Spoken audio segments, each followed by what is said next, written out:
Aujourd'hui, je voudrais te parler de la disparition de la dernière certitude.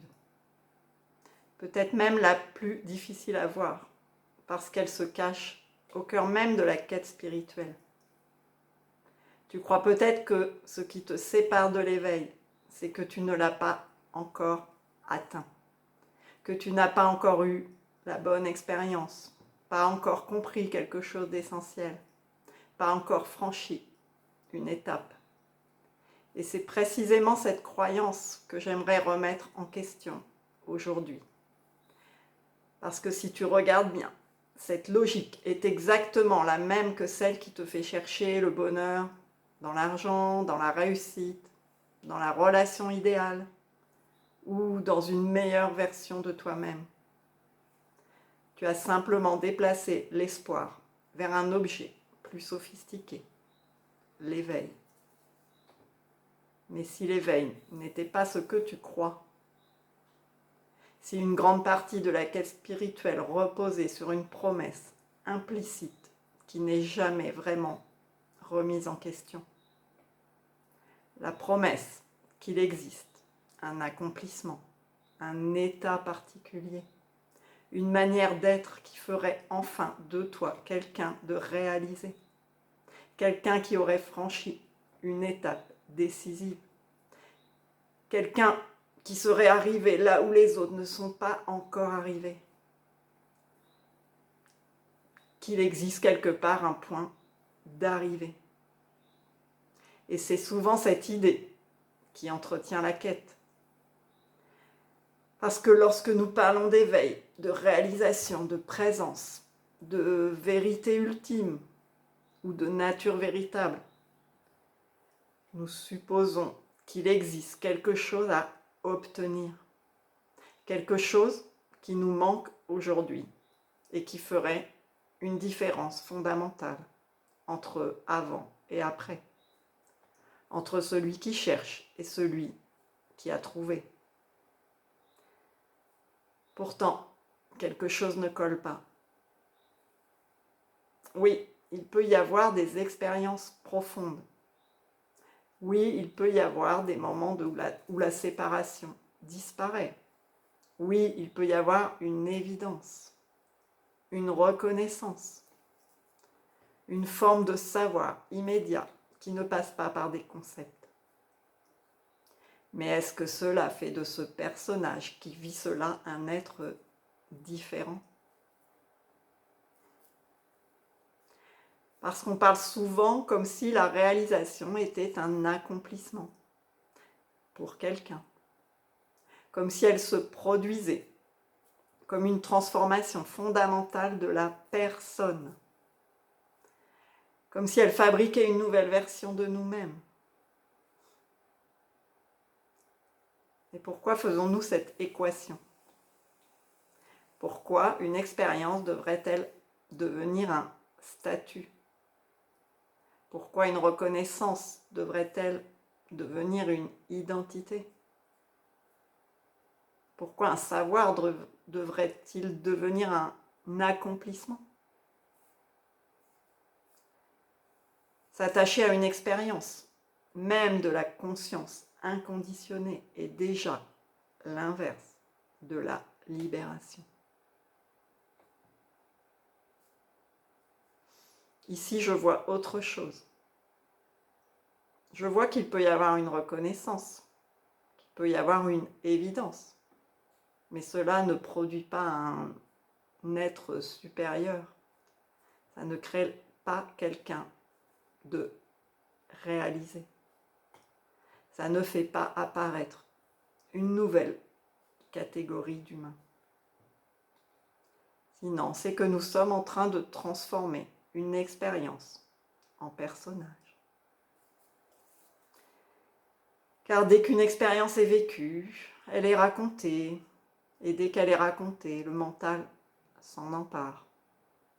Il en fait une histoire, il en fait un récit, et parfois une identité. Il en fait une autobiographie spirituelle. Et alors apparaît quelqu'un qui dit « J'ai compris, j'ai réalisé, j'ai vu, je sais. Mais que s'est-il réellement passé? Quand tout cela finit par devenir un récit raconté par l'ego mental, par le moi séparé.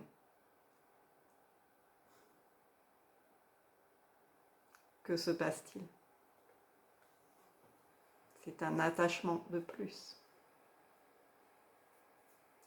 Encore une fixation. Ce qui m'amène à une question encore plus radicale. Et si l'idée d'un état ultime était une construction? Et si l'éveil si l'éveil définitif était une construction? Si l'idée d'une réalisation comme point d'arrivée était une construction? Je ne dis pas cela pour nier qu'il y a un vécu ou qu'il se passe rien. Je pose simplement la question, parce qu'à chaque fois que nous parlons de l'éveil, nous en parlons comme d'une chose. Même lorsque nous prétendons qu'il n'est pas une chose, nous lui donnons un nom. Nous lui attribuons des qualités. Nous le décrivons. Nous le comparons. Nous l'opposons à l'ignorance. Nous en faisons un objet de pensée. Nous en faisons un sujet que certains nomment la conscience. Et pourtant, ce qui est pensé n'est déjà plus ce qui est. Et si nous passions notre temps à courir après une idée de l'éveil, une image de l'éveil, un récit de l'éveil, plus que l'éveil lui-même. Car regarde ce qui se passe. Même lorsque les mots sont subtils, une promesse demeure. Il y aurait quelque chose que tu n'as pas encore et quelqu'un d'autre l'aurait. Parfois c'est dit ouvertement, parfois c'est beaucoup plus raffiné, mais l'idée reste souvent la même. Il y aurait ceux qui savent et ceux qui ne savent pas, ceux qui ont réalisé et ceux qui cherchent encore, ceux qui sont arrivés et ceux qui avancent vers l'arrivée. Mais cette arrivée, elle n'existe pas. On passe des années à chercher quelque chose d'extraordinaire que l'éveillé, lui, sait. Puis un jour, on découvre que même l'idée que tout ça était encore une fabrication. Et la réaction la plus honnête est souvent un éclat de rire. Parce que tout ça ne sont toujours que des mots et des idées, des concepts et des pensées. C'est d'ailleurs ce que j'ai dit à mon dernier enseignant quand j'ai vu la dernière certitude tomber.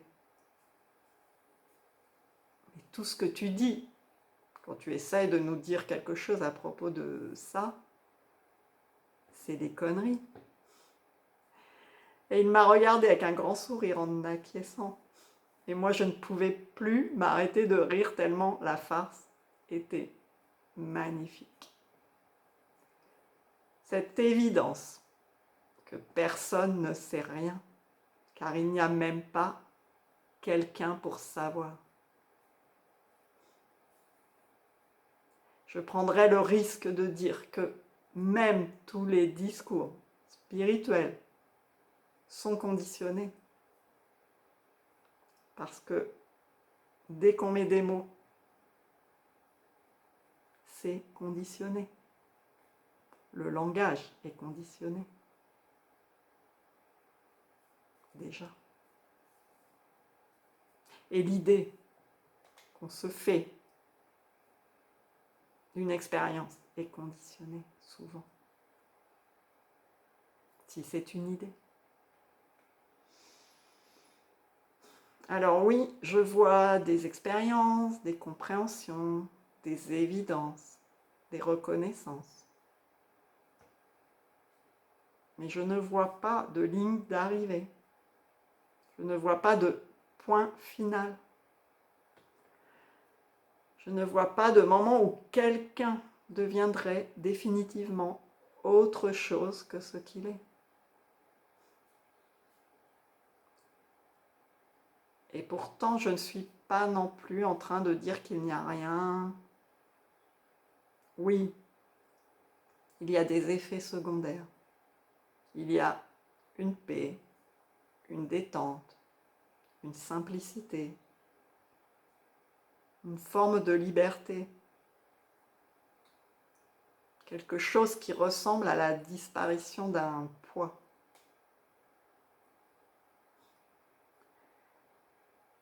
Alors comment tenir les deux ensemble? Les deux en même temps, comme je dis souvent. Comment dire qu'il n'y a nulle part où arriver tout en reconnaissant qu'il existe une véritable libération? C'est une question qui me paraît essentielle. Parce que si l'on ne tient qu'un seul côté, on tombe dans une caricature.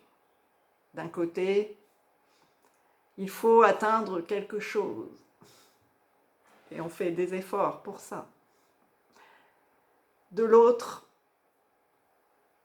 il n'y a rien du tout. Donc rien à faire. Mais mon expérience ne correspond à aucun de ces deux extrêmes. Je ne vois pas vraiment quelque chose à atteindre comme un atterrissage. Et je ne vois pas non plus un grand néant où il n'y a rien qui change. Je vois une disparition.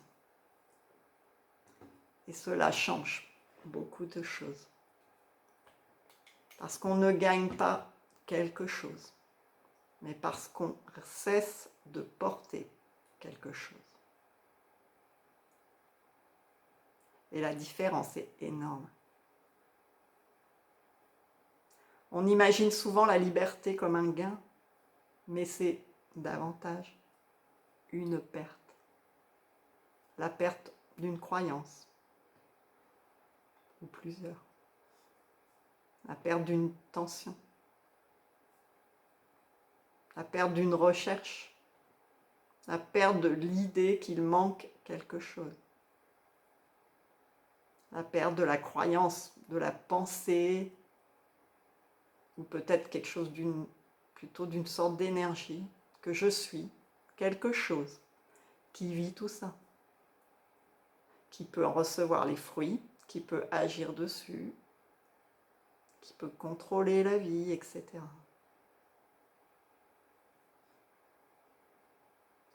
Regarde attentivement ce que tu crois chercher, ce que tu imagines obtenir. Regarde l'image que tu te fais de l'éveil. Regarde la promesse qui accompagne cette image. Et demande-toi honnêtement, si cette promesse disparaissait, que resterait-il de ta quête?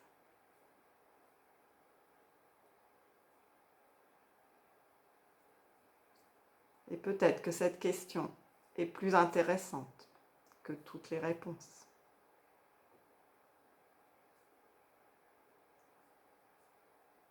Ou encore, demande-toi, qu'est-ce qu'il y a entre l'éveil et le non-éveil?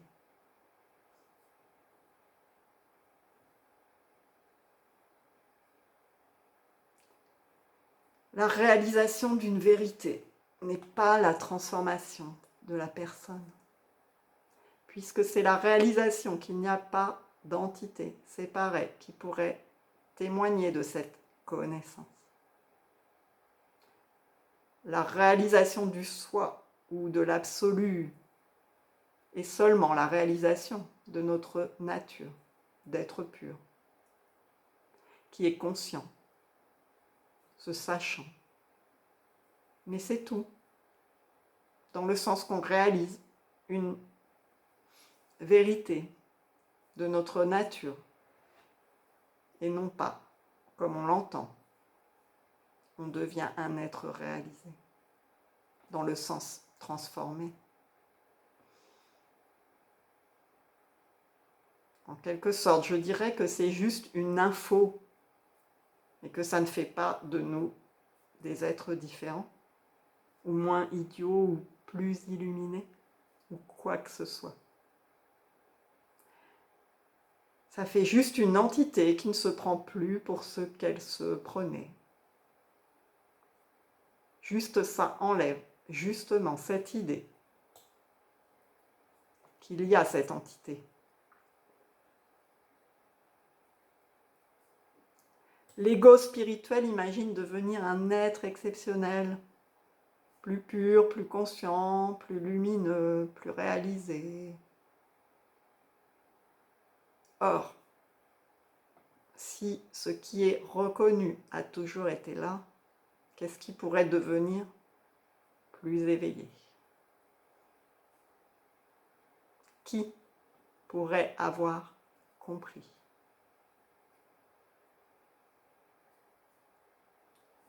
L'éveil comme une identité est une illusion. C'est justement l'absence d'identité. La reconnaissance de ce qui est n'a pas besoin d'un quelqu'un pour être vrai.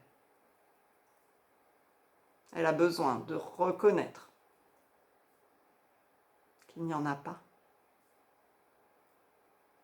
Il n'y a pas un lieu d'arrivée pour quelqu'un. Notre erreur consiste à croire que cette libération est quelque chose que quelqu'un possède.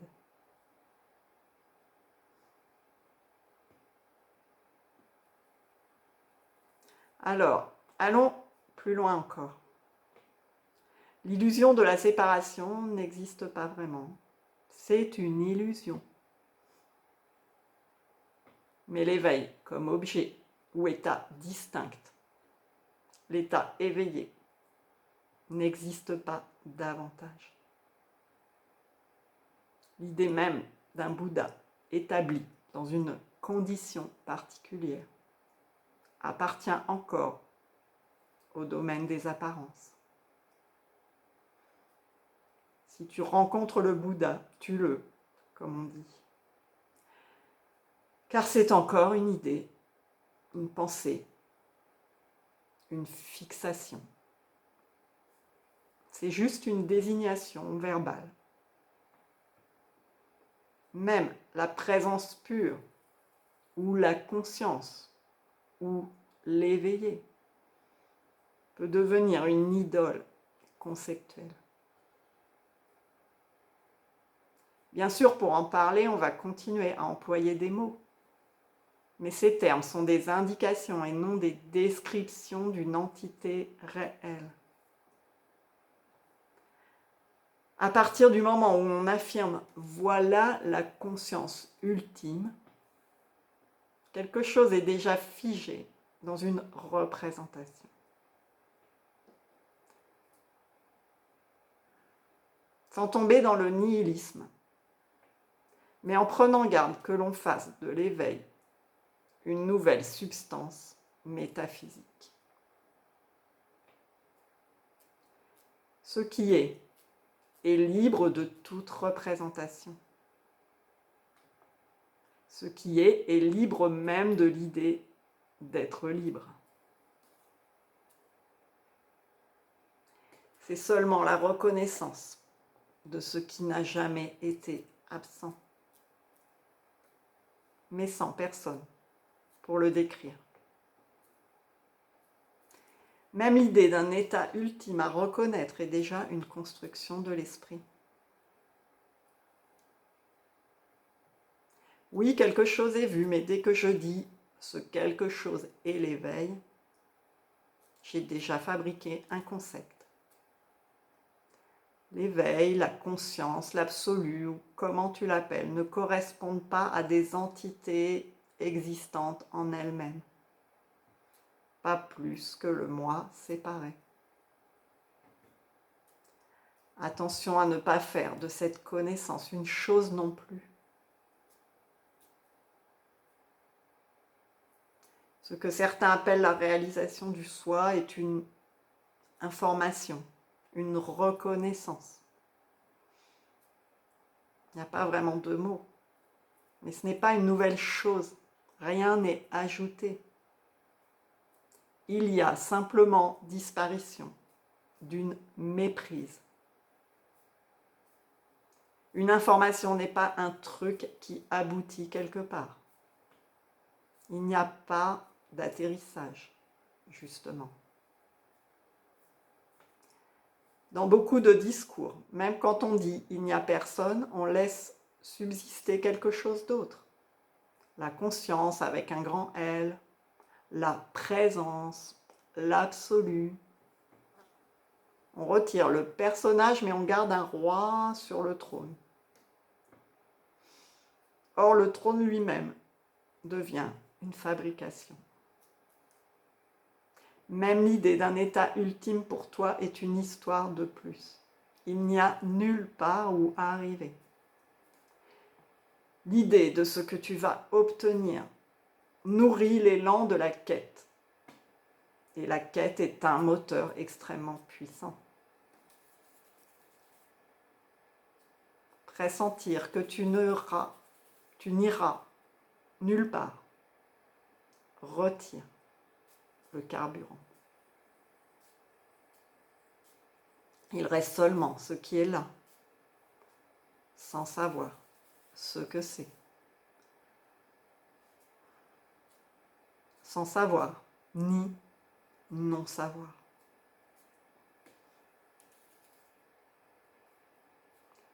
Et ça, ce n'est pas du tout circuler, il n'y a rien à voir. Il n'y a rien à faire, tout est illusion. Il n'y a rien à atteindre, mais il y a quelque chose à reconnaître. Quelque chose est de trop, mais on n'a pas d'autre mot pour qualifier l'inqualifiable. C'est comme pointer la différence entre l'absence d'objet ultime et l'absence de confusion. Imagine deux personnes. La première croit être enfermée dans une prison. La seconde voit qu'il n'y a jamais eu de prison. La seconde n'a rien obtenu, mais quelque chose a disparu.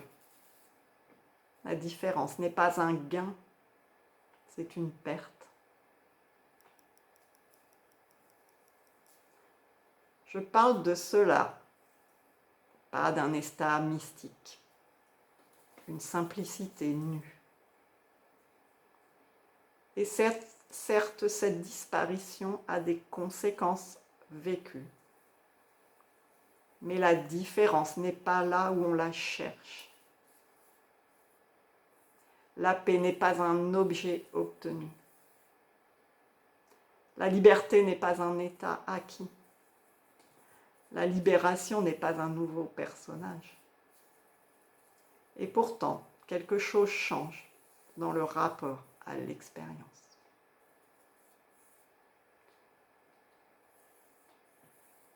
Le ciel ne gagne rien quand les nuages se dissipent, mais la vue est différente.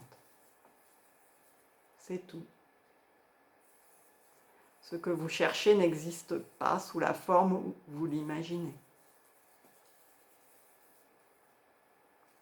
À la limite, le produit final du processus serait presque une impossibilité croissante de dire ce qu'on a trouvé. Même si je crois entre parenthèses que le processus n'a pas forcément de fin, mais s'approfondit à l'infini. Parce qu'on voit de moins en moins ce qu'on pourrait revendiquer comme étant quelque chose.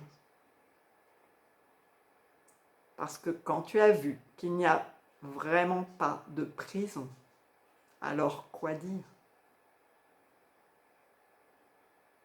Et encore, la métaphore a ses limites.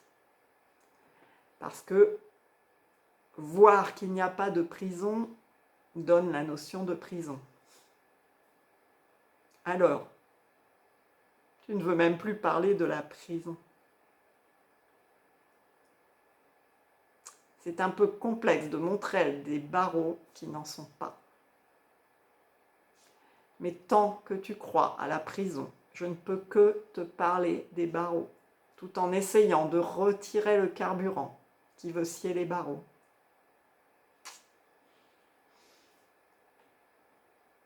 Plus je vois que ce que je voudrais partager est justement ce qui échappe à tout ce qu'on peut partager. Il est beaucoup moins facile de parler de ce qui disparaît alors que ça n'avait jamais été là. Comment expliquer qu'il n'y a peut-être jamais eu de porte à ouvrir sans transformer cela en une nouvelle théorie? Je crois que c'est pour cela que je continue malgré tout à parler. Non pour décrire une destination, pour convaincre qu'il existe un état extraordinaire. Pas pour promettre une arrivée, mais pour regarder avec toi ce que nous tenons pour vrai, pour examiner les évidences, pour observer les constructions, pour voir ce qui reste lorsque les certitudes tombent.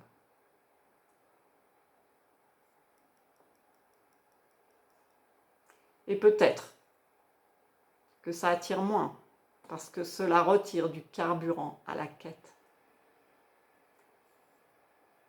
Mais aujourd'hui, c'est sans doute la conversation qui m'intéresse le plus. Non pas comment devenir éveillé, mais qu'est-ce qui reste quand l'idée même de devenir éveillé commence à se dissoudre? La plupart des chercheurs spirituels ont déjà vu tomber beaucoup d'illusions. Mais rares sont ceux qui acceptent de regarder l'illusion qu'ils ont fabriquée avec l'éveil lui-même. Et je n'ai pas de conclusion, je n'ai pas de point final, je n'ai pas de formule magique, seulement cette invitation. Regarde ce qu'il reste au-delà de celui ou celle qui doit trouver quelque chose.